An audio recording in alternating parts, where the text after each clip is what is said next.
Hi Kieran, it's good to speak to you. Hi, Michael. We're just going to start talking a little bit about yourself and just can you tell us how you came to be here in Livingston? In Livingston, my previous church was in Bells Hill Baptist. I spent 4 years there, but before that I ministered in England.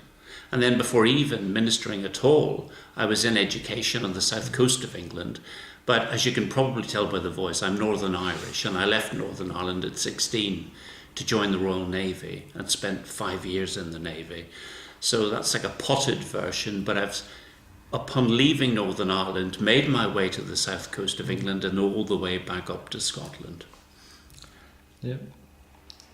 Of course, there will be some point in your life when you really made that commitment to follow Jesus and become a Christian.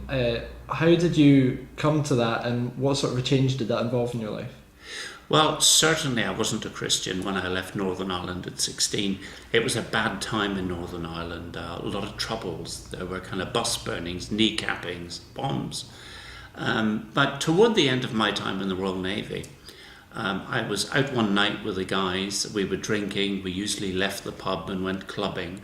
But on this particular night, I decided to walk back to the ship and decided during the journey to go into a cafe, have a sandwich and some coffee. And just out of nowhere, a young guy came up, sat down at the table with me and started talking about Jesus Christ. Now, I had a few pints in me and I felt well able to rebut all that he was saying. But the more he talked, the more compelling I found him. And in the end, the only way I could really get rid of him, which sounds harsh, was to agree that he pray for me. And so he prayed for me. And after praying for me, invited me to say a few words myself. Did I believe that God was there? And if I did, then ask him to show himself. I began to pray, but in all honesty, Michael, I was overwhelmed with a sense that it was not just he and I, but that there was another presence there. And I couldn't really pray. All I could do was weep, really, to my great embarrassment, and say sorry. But that drew to an end. He left. I left. Lit up another cigarette outside. I had about 3 months left in the Royal Navy, but on coming out, I felt I had to go along to a church and talk to someone about that experience, which I felt was just so important and significant. I needed someone to unravel it. I met a church elder in a Baptist church who explained to me that Jesus Christ not only died for our sins, but rose again and was alive. And I have always believed it was a sense of the risen Christ that I felt. And so I then rationally sat down and thought about the truths of the gospel and gave my life to Christ. And so that's really how I became a Christian. There's a little bit more to it, but pretty much that sums it up.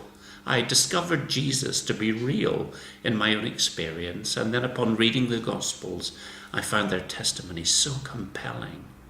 But yeah, that's about it.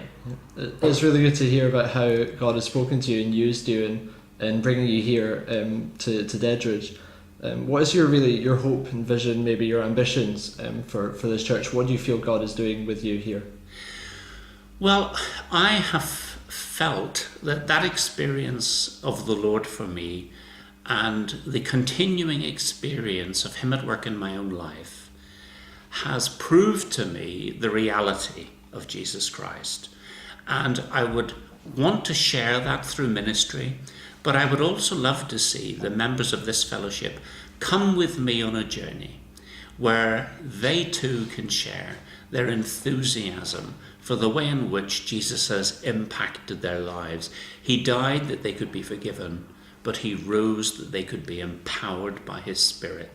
And I would love in all my heart, and certainly this is the burden of my prayer, that those of Dedridge Baptist Church come not only to love the Lord more, but find themselves empowered and wanting to share the gospel of the risen and living Jesus. So that's my ambition for this place, that we become missionaries together in a gentle way, but sharing from the reality of our faith.